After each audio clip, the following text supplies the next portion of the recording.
Constitutional post होती है, उसकी अपनी एक मान्यता और मर्यादा है। परंतु आंदोलन में कई बार इस प्रकार की बातचीत आती है, इस प्रकार के शब्दों का प्रयोग होता है। तो एक तो मेरा इस पत्रकार वार्ता से ऐसा कहना है कि इस आंदोलन के अंदर जो बातें हुई एलजी के विषय को लेकर के, वो उसको अन्यथा ना ले, अदरवाइज ना ले, एक आंदोलन का स्वरूप था। और फिर ये जो निर्णय हुआ है, हम लोगों को लगा कि एलजी बिल्कुल खामोश है, कोई बोल नहीं रहे। मैंने जैसा बताया कॉन्स्टिट्यूशनल पोस्ट होती है, उन्होंने भी इस विषय को लिया है, हमें जानकारी आई है। इसलिए केंद्र सरकार ने इस विषय को तुरंत, जैसा बताया, चाहे 45 दिन लगे, लेकिन जो भी कानूनी प्रक्रिया थी उसको पूरा किया है और उसके बाद ये निर्णय हमारे सामने आया है। इसलिए मैं ये मानता हूँ कि कहीं ना कहीं एलजी मनोज सिन्हा का भी इस निर्णय को ले आने में भरपूर सहयोग रहा है। अब मेरे जिम्मे इतनी उनके लिए कुछ शब्द कहने की बात कही थी, तो मैंने ये स्पष्ट किया है अगर कुछ इस आंदोलन में इस प्रकार के शब्दों का प्रयोग हुआ, उसको वो अन्यथा न ले। और उन्होंने, उनका हमें सहयोग मिला ही है, इसलिए उनका भी धन्यवाद। जी धन्यवाद। मैं अभी इसके बाद वापस आता हूं अपनी संघर्ष समिति के ऊपर। तो संघर्ष समिति का ये एक आंदोलन था जिसकी आज जीत को हम सेलिब्रेट करने के लिए यहाँ पर इकट्ठे हुए हैं।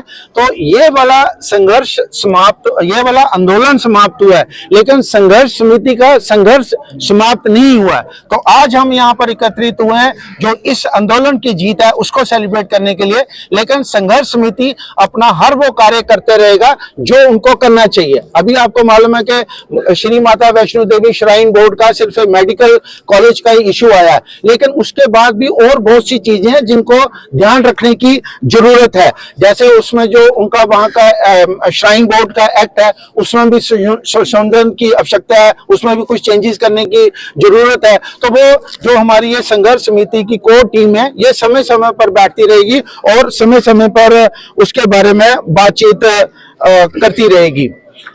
और अभी आपके माध्यम से मेरा एलजी साहब को एक ही निवेदन है कि वो श्राइन बोर्ड को ऐसे निर्देश दें कि श्राइन बोर्ड हमारी जो संस्कार हैं, जो संस्कृति है और जो धार्मिक जागरण के विषय हैं, उसको श्राइन बोर्ड एक्टिव तरीके से करे। और इसमें हमारी जो संघर्ष समिति है उनका पूरा सहयोग भी करेगी और इसको पूरा मॉनिटर भी करेगी। क्योंकि अगर हम यहाँ पर आए हैं, हमारे ऊपर भी एक, हमारे हिंदू धर्म को मानने वाले, सनातन धर्म के मानने वाले लोगों ने एक जिम्मेवारी दी है, तो उस हम जिम्मेवारी से कभी भी पीछे नहीं हटेंगे। हम उन चीजों का पूरा ध्यान रखेंगे।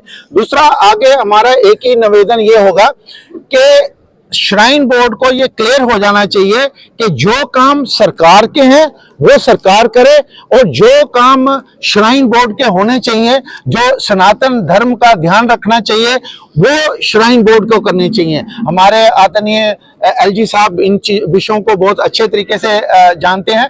हमारी तरफ से जब भी कोई भी किसी प्रकार का सहयोग होगा श्राइन बोर्ड को और अच्छा बनाने के लिए, हमारे सहयोग पूरा रहेगा। लेकिन इसके साथ साथ संघर्ष समिति हर उस एक्शन को भी सुपरवाइज करेगी जो श्राइन बोर्ड द्वारा लिया जाता है।